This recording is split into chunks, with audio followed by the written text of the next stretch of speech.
In economics, it's extremely important to understand the distinction between the short run and the long run. Unfortunately, there's no specific time designation that tells us whether we're looking at the short run or the long run.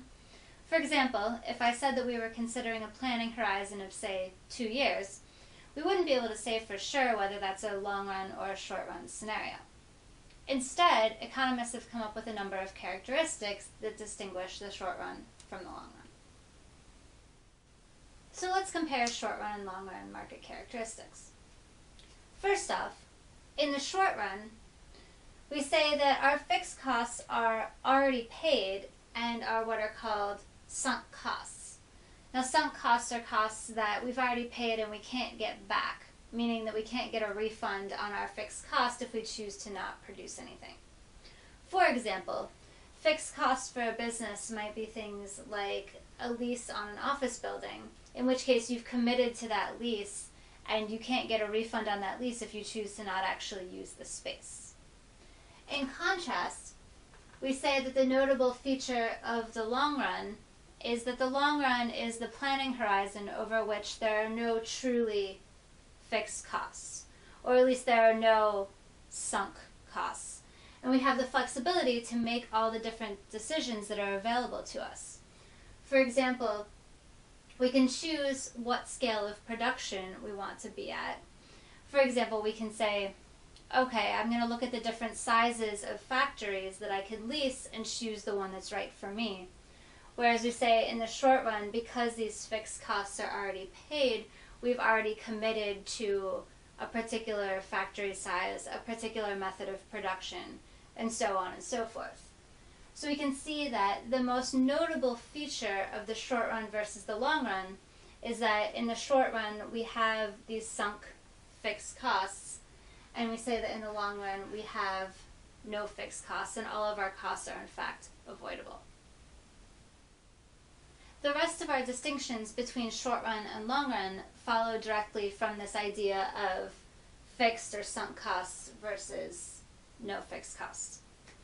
For example, we say in the short run, a firm can shut down and choose to not produce anything, but they can't fully exit a market because they're technically still in the market if they've leased the office space, gotten the factories, etc., even if they're not actually producing any output. In contrast, we say in the long run that firms can fully enter and exit the market. So here we want to draw a distinction between shutting down, or technically being in a market but not really making anything, and fully exiting a market.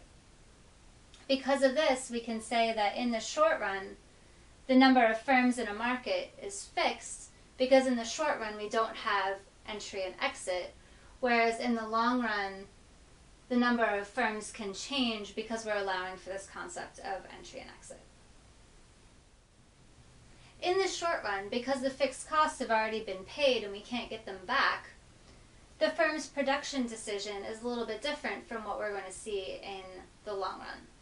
Specifically, in the short run, when a firm is already stuck in a market, the firm is going to produce output as long as its price is at least covering its variable costs. So we can say that firms will produce if price is above the minimum of the average variable cost curve. And we're going to see why that is when we discuss what's called the shutdown condition, because the shutdown condition specifies when exactly we're going to want to produce versus, surprise, surprise, shut down. We also say that in the short run, the economic profits for a firm can either be positive, negative, or zero, depending on how the market price of the output compares to the firm's cost structure.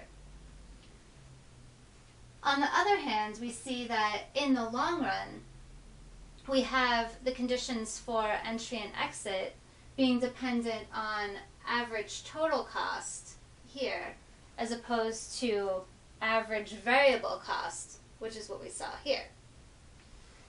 Now, because we have the opportunity to avoid fixed costs entirely, we can say that firms will enter the market if the price is at least covering their average total costs, or that's just a fancy way of saying firms will enter a market if economic profits are greater than zero, because then they want to get a piece of that action. Firms are going to want to exit the market if price is below the minimum of average total cost, because that's the scenario in which they're going to be making negative economic profit. If a firm's making a negative economic profit, they can do better elsewhere, and in the long run will shift resources to that elsewhere. We're going to see in more detail later that in the long run, the equilibrium in the long run is going to be where the market price is just at the minimum of that average total cost curve that we saw, which would imply that in the long run, profits for firms, if all the firms are identical, meaning that they share the same cost structures and the same costs, that the economic profit for those firms is going to be zero. We will see some technicalities there where even in the long run, if one firm has a competitive advantage or a cost advantage over the other firms in a market, they can actually sustain positive economic profits. But if we're thinking about all firms being identical, we see that the long-run equilibrium condition is that in competitive markets, economic profits are zero.